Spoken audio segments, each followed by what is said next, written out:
الحمد لله رب العالمين والصلاة والسلام على سيد الأنبياء وأشرف المرسلين وعلى آله وأصحابه الطيبين الطاهرين من الصحابة الغر الميامين ومن تبعهم بإحسان إلى يوم الدين. أما بعد، فأعوذ بالله من الشيطان الرجيم. بسم الله الرحمن الرحيم. يا أيها الذين آمنوا عليكم أنفسكم لا يضركم من ضل إذا اهتديتم. وقال النبي صلى الله عليه وسلم: ستكون فتن القاعد فيها خير من القائم والقائم فيها خير من الماشي والماشي فيها خير من الساعي. من تشرف لها تستشرفه فمن وجد ملجأ أو معاذا فليعوذ به. اسٹیج پر جلوہ افروز اکابر علماء کرام، معزز سامعین اور حاضرین طلبہ، یہ وقت اور یہ دور فتنے کا دور ہے. نبی پاک صلی اللہ علیہ وسلم نے ارشاد فرمایا: عنقریب فتنہ ظاہر ہوگا اور اس فتنے کے وقت میں بیٹھنے والا کھڑے ہونے والے سے بہتر ہوگا، کھڑا ہونے والا چلنے والے سے بہتر ہوگا اور چلنے والا دوڑنے والے سے بہتر ہوگا. ایسے فتنے کے دور میں اور ایسے فتنے کے وقت میں اگر کوئی ان فتنے کی طرف جھانک کر کے بھی دیکھے گا تو فتنہ اس کو لپیٹ میں لے لے گا، اپنی آنچل میں لے لے گا. چنانچہ نبی پاک صلی اللہ علیہ وسلم فرماتے ہیں ایسے فتنے کے وقت میں جو اپنے آپ کو کوئی محفوظ پناہ گاہ اگر اس کو مل جائے تو اس پناہ گاہ کو لے لے اور حاصل کر لے. قرآن کریم میں اللہ رب العزت والجلال نے قیامت کا ذکر کرتے ہوئے ارشاد فرمایا: اقتربت الساعہ، قیامت عنقریب ہونے والی ہے، واقع ہوگی. لیکن خاص حکمت کے تحت وقوع قیامت کے بارے میں اس راز کو مخفی رکھا گیا. کسی مقرب نبی یا کسی مقرب ولی یا کسی مقرب فرشتے کو قیامت کے ظہور کے بارے میں نہیں بتلایا گیا. البتہ اللہ رب العزت والجلال نے اپنے پیارے حبیب ہادی سبل فخر کل جناب محمد رسول اللہ صلی اللہ علیہ وسلم کو قیامت کی علامتیں بیان فرمائی ہیں.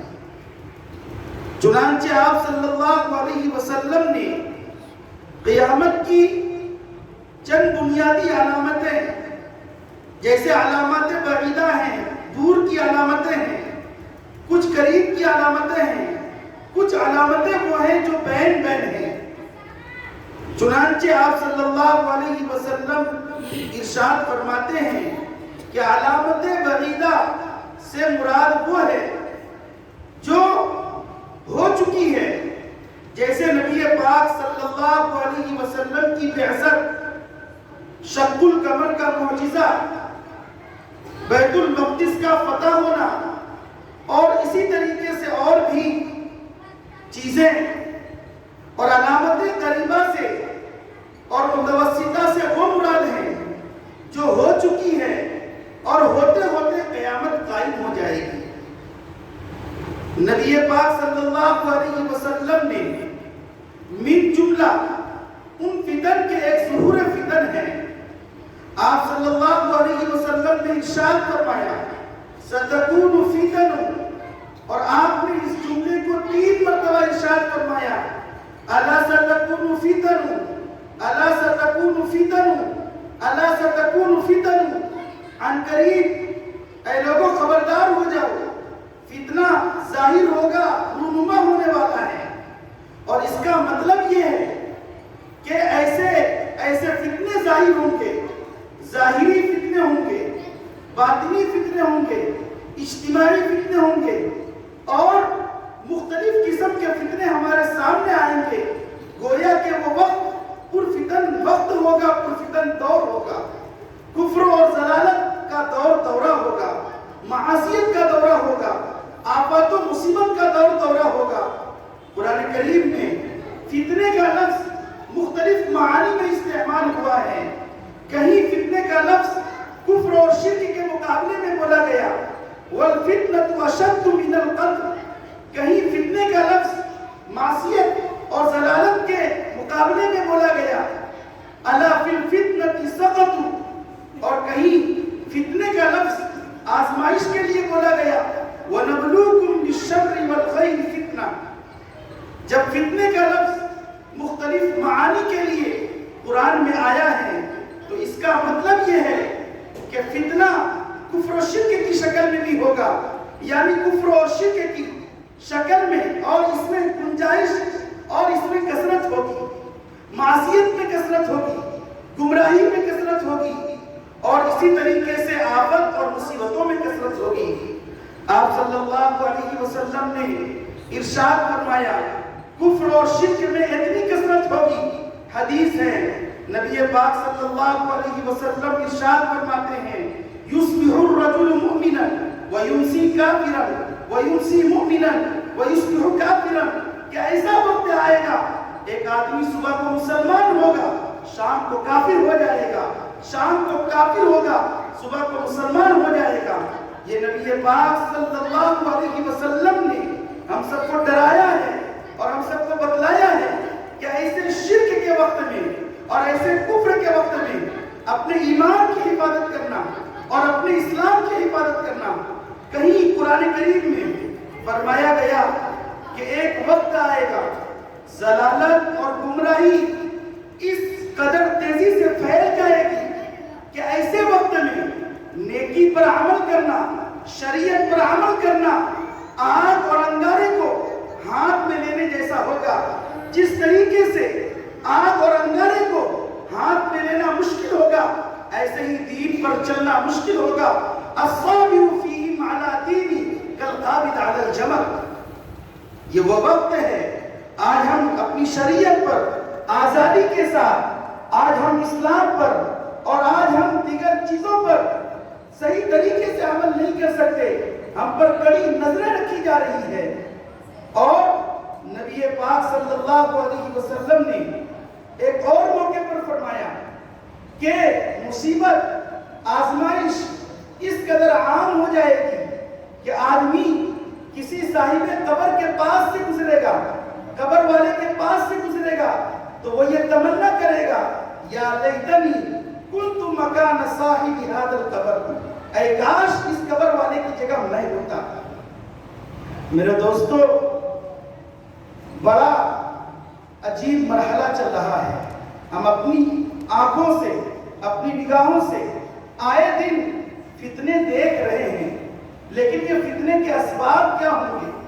فتنے کے اسباب نبی پاک صلی اللہ علیہ وسلم ارشاد فرماتے ہیں کہ فتنے کے 3 سبب ہیں۔ پہلا سبب یہ ہے کہ دین اور علماء دین سے دوری ہوگی، دین اور علماء دین سے دوری ہوگی۔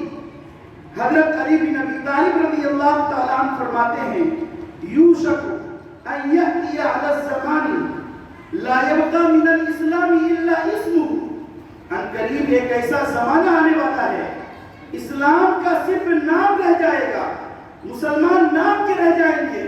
مسلمان کا کام کیا ہے؟ مسلمان پر کون سی ذمہ داری عائد ہوتی ہے؟ مسلمان کے فرائض کیا ہیں؟ مسلمان کو کن چیزوں پر چلنا چاہیے؟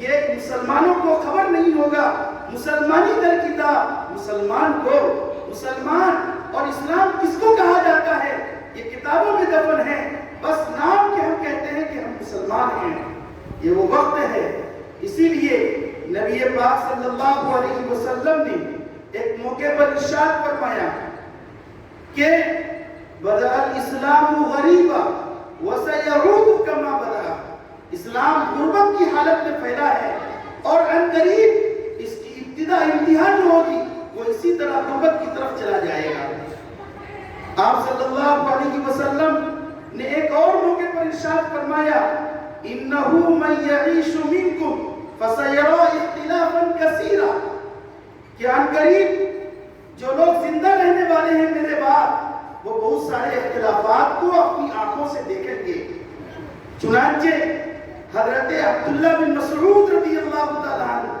جو اس امت کے سب سے بڑے فقیہ ہیں وہ کہتے ہیں نبی پاک صلی اللہ علیہ وسلم نے فرمایا انکم سترون بعدی اثرا ومبصرتا فما تنکرونها قالوا فما تأمرنا یا رسول اللہ حضرت عبداللہ بن مسعود رضی اللہ تعالیٰ عنہ فرماتے ہیں کہ آپ صلی اللہ علیہ وسلم نے ہم سے بیان فرمایا کہ ایسا وقت ہوگا لوگ ناپسندیدہ عمل کریں گے غلط کام کیا جائے گا ایسے وقت میں صحابہ نے پوچھا اے اللہ کے رسول جب غلط کام کی کثرت ہونے لگے لوگ برے کام کرنے لگے ایسے وقت میں فما تأمرنا یا رسول اللہ آپ ہم کو کیا حکم دیتے ہیں آپ صلی اللہ علیہ وسلم نے فرمایا ادعو الیہم حقہم وسألوا اللہ حقکم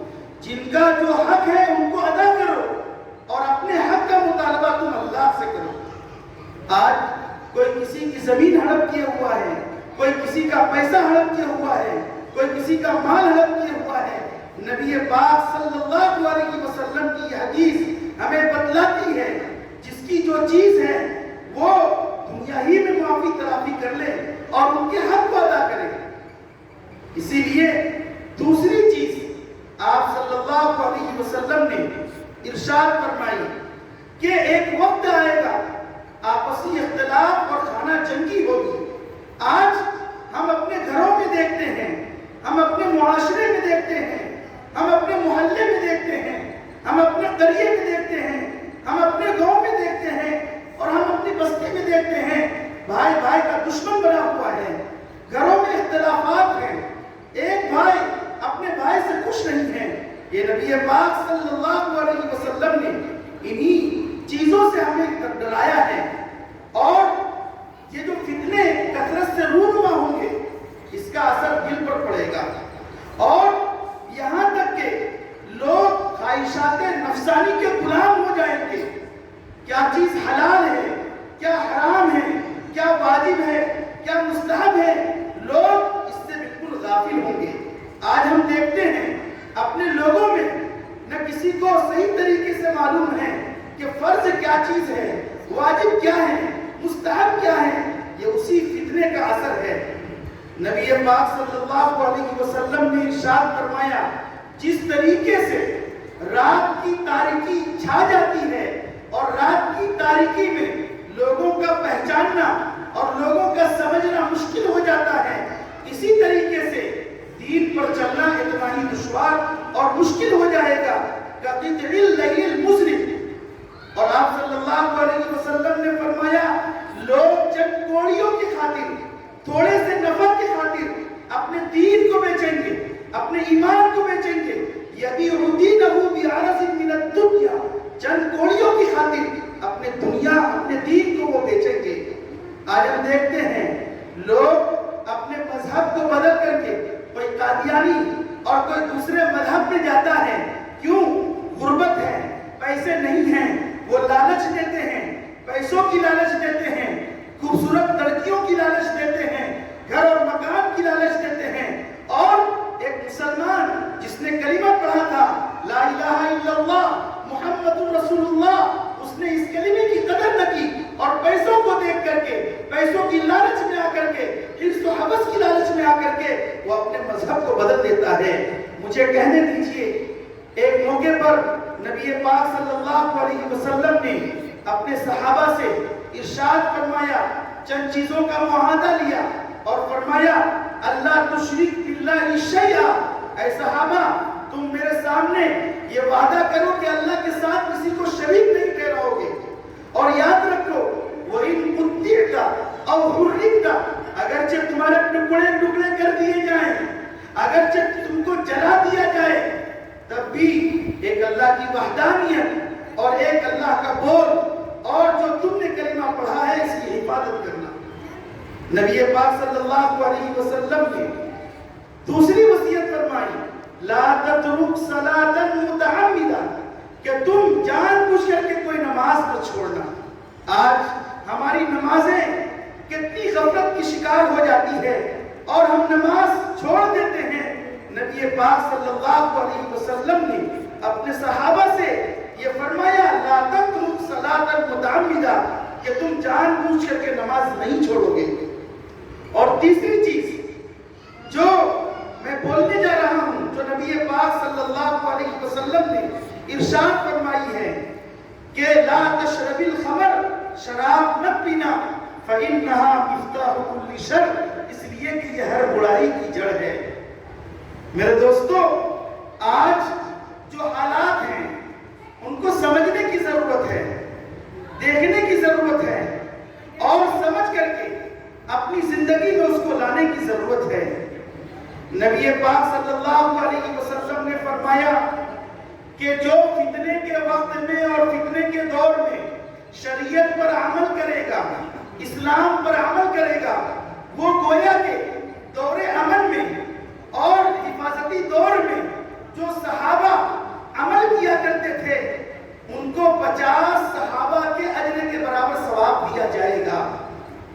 فتنے کے دور میں اپنی شریعت پر جو عمل کرے گا، دور امن میں صحابہ کے 50، گویا کہ آپ صلی اللہ علیہ وسلم نے یہ فرمایا کہ فتنے کے وقت میں اور فتنے کے دور پر چلنا، دین پر عمل کرنا انتہائی دشوار اور مشکل ضرور ہوگا، لیکن ان کو 50 صحابہ کے برابر ان کو ثواب ملے گا۔ ایک صحابی حضرت ابو ثعلبہ رضی اللہ تعالی عنہ نے قرآن کی یہ آیت پڑھی، یا ایھا الذین آمنوا علیکم انفسکم لا یضرکم من ضل اذا اہتدیتم، اے لوگو، اے ایمان والو، تم اپنی فکر کرو، جب تم ہدایت پر ہوگے تو تمہیں کوئی چیز نقصان نہیں کرے گی۔ صحابہ نے پوچھا، اے اللہ کے رسول صلی اللہ علیہ وسلم، کیا ہم امر بالمعروف اور نہی عن المنکر چھوڑ دیں؟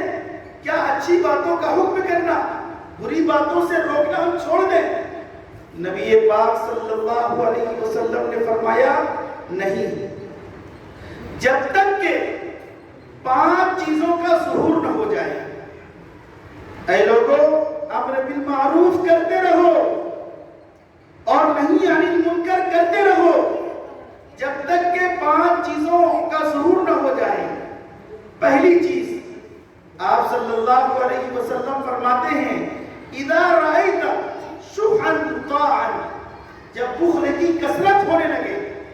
آج دیکھتے ہیں لوگوں میں بخالت آتی جا رہی ہے، سخاوت ختم ہوتی جا رہی ہے۔ دوسری چیز، نبی پاک صلی اللہ علیہ وسلم نے فرمایا، وَهَوًا مُتَّبَعًا، لوگ خواہشات نفسانی کے غلام ہو جائیں۔ اور تیسری چیز، وَدُنْيَا مُؤْثَرَةً، لوگ دنیا کو دین پر ترجیح دینے لگے۔ اور چوتھی چیز، وَإِعْجَابَ كُلِّ ذِي رَأْيٍ بِرَأْيِهِ، ہر شخص چاہے دنیاوی اعتبار سے یا اخروی اعتبار سے بڑا ہو، ہر شخص یہ خواہش کرے گا جو میں رائے دیتا ہوں میری رائے سب سے عمدہ ہے اور میری رائے سب سے بہتر ہے۔ اگر یہ حالات ہو جائیں تو آگے آپ فرماتے ہیں، ایسے وقت میں تم اپنی فکر کرو۔ یہ 4 چیزیں ہوئی، 5ویں چیز، اذا رأیت امرا لا بد لک فعلیک نفسک، جب تم برائیوں کی کثرت دیکھو، الگ تھلگ ہو جاؤ، اپنی اصلاح کرو۔ اور ایسے وقت میں جو برائیوں کی کثرت ہو جائے، ایسے وقت میں اللہ کے رسول صلی اللہ علیہ وسلم نے فرمایا کہ تم اپنی فکر کرو، ایسے وقت میں امر بالمعروف اور نہی عن المنکر چھوڑو۔ نبی پاک صلی اللہ علیہ وسلم امت کے شفیق ہیں۔ جہاں آپ نے فتنے کے تعلق سے پیشین گوئیاں فرمائی، وہاں آپ نے اس سے بچنے کی تدابیر بھی فرمائی ہے۔ چنانچہ فرمایا ایسے فتنے کے دور میں اور ایسے فتنے کے وقت میں لوگوں پر 3 چیزیں لازم ہیں۔ رجوع الی اللہ، اللہ کی طرف رجوع کرنا۔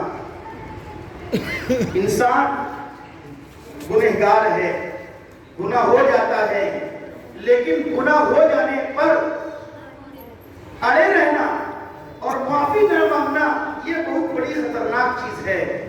جب آدمی سے گناہ ہو جاتا ہے، توبہ کر لیتا ہے، اللہ اس بندے کو اپنے سے قریب کر لیتے ہیں۔ التائب من الذنب کمن لا ذنب لہ، توبہ کرنے والا ایسا ہے گویا اس نے گناہ کیا ہی نہیں۔ ایک حدیث میں نبی پاک صلی اللہ علیہ وسلم نے ارشاد فرمایا کلکم خطاؤون وخیر الخطائین التوابون، تم سب کے سب گنہگار ہو، بہترین گنہگار وہ ہے جو گناہ کرنے کے بعد توبہ کر لیتا ہے۔ اللہ اعلان کرتے ہیں اے میرے بندے، اگر تمہارے گناہ آسمان کے ستارے کے برابر ہو جائیں، اے میرے بندے اگر تمہارے گناہ سمندر کے پانی کے قطرات کے برابر ہو جائیں، اے میرے بندے اگر تمہارے گناہ زمین کے ذرات کے برابر ہو جائیں، گھبرانے کی ضرورت نہیں ہے، آؤ میرے در پر آؤ، مجھ سے معافی مانگو، میں تمہاری معافی کو قبول کروں گا۔ 100 بار توبہ شکستی، بعض اگر 100 مرتبہ بھی توبہ کر کے توڑ دے پھر بھی تم اس سے مانگ، میں تیری معافی کو قبول کروں گا۔ وَإِذَا سَأَلَكَ عِبَادِي عَنِّي فَإِنِّي قَرِيبٌ۔ اس لیے اللہ کا نام، اللہ کی صفات میں سے ایک صفت رحمان ہے۔ رحمان اس ہستی کو کہا جاتا ہے، اس ذات کو کہا جاتا ہے جس سے مانگا جائے تو خوش ہو، نہ مانگا جائے تو ناراض ہو۔ دنیا کا قانون اور دنیا کا دستور یہ ہے، اگر آپ ان کے سامنے ہاتھ پھیلاتے ہیں تو وہ ناراض ہوتے ہیں، نہیں مانگتے ہیں تو خوش ہوتے ہیں۔ اللہ کا معاملہ اس کا الٹا ہے۔ اللہ تعالیٰ نے جب ابلیس کو اپنے گھر سے نکالا اور کہا اخرج منہا فإنک رجیم، نکل جا، راندہ درگاہ ہو جا، نکل جا ہمارے گھر سے، اس وقت شیطان نے اور ابلیس نے مہلت مانگی، اور مہلت یہ مانگی کہ مجھے قیامت تک مہلت دے دیجئے، میں تیرے بندے کو بھٹکاتا رہوں گا۔ اللہ غصے کے عالم میں غصے کی حالت ہے، شیطان کہتا ہے مجھے قیامت تک مہلت دے دیجئے۔ اللہ نے کہا الی یوم الوقت المعلوم، جا تجھے قیامت تک مہلت دے دی گئی۔ اس کا مطلب یہ ہے جب شیطان نے غصے کی حالت میں اللہ سے دعا مانگی اور اللہ سے کہا قیامت تک مجھے مہلت دے دیجئے، تو جلال کے عالم میں اس نے دعا کی، اللہ نے اس کی دعا کو قبول کی۔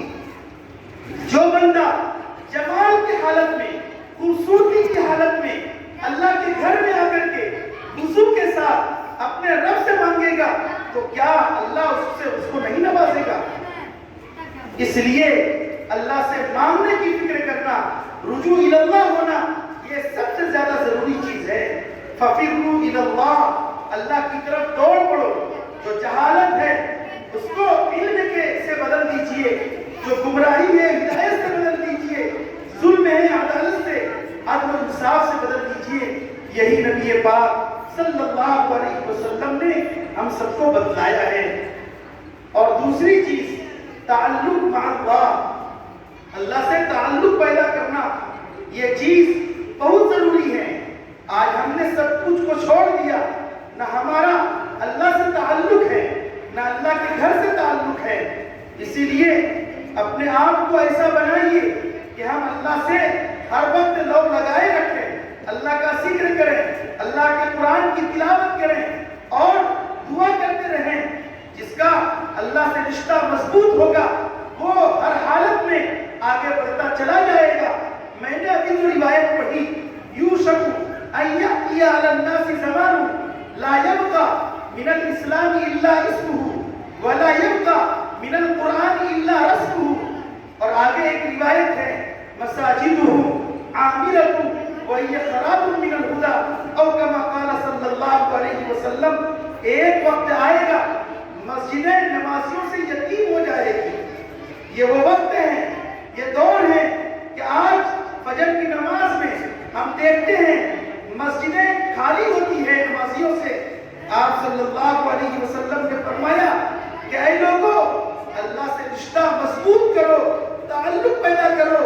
یاد رکھو جس کا رشتہ مضبوط ہوگا ہر حالت میں اللہ تعالیٰ اس کا ساتھ دیں گے. کیا آپ نے وہ روایت نہیں پڑھی کہ بندہ جب نوافل پڑھتا ہے مجھ سے قریب ہوتا رہتا ہے، اتنا قریب ہو جاتا ہے کہ میں اس کا کان بن جاتا ہوں جس سے وہ سنتا ہے، میں اس کا ہاتھ بن جاتا ہوں جس سے وہ پکڑتا ہے. اور اس طرح کی بہت ساری روایتیں ہیں. تو دوسری چیز نبی پاک صلی اللہ علیہ وسلم نے ارشاد فرمائی کہ تعلق مع اللہ ہو. اور تیسری چیز تقرب الی اللہ، اللہ سے قربت، اللہ سے نزدیکی حاصل کرنا. وہ انہی چیزوں کے ذریعے جب آدمی اپنے گناہوں سے معافی مانگتا ہے اور بار بار اللہ کے سامنے توبہ کرتا ہے تو اللہ تعالیٰ ایسے بندے کو اپنے سے قریب کر لیتے ہیں. ورنہ اس دنیا کو چھوڑ کر جانا ہے، سب کو جانا ہے. میدان حشر قائم ہوگا، وہاں ہم سب کو جواب دینا ہے. اور جواب دینے کے لیے چار گواہ ہوں گے. ایک گواہی تو ہمارا خود نام اعمال دے گا.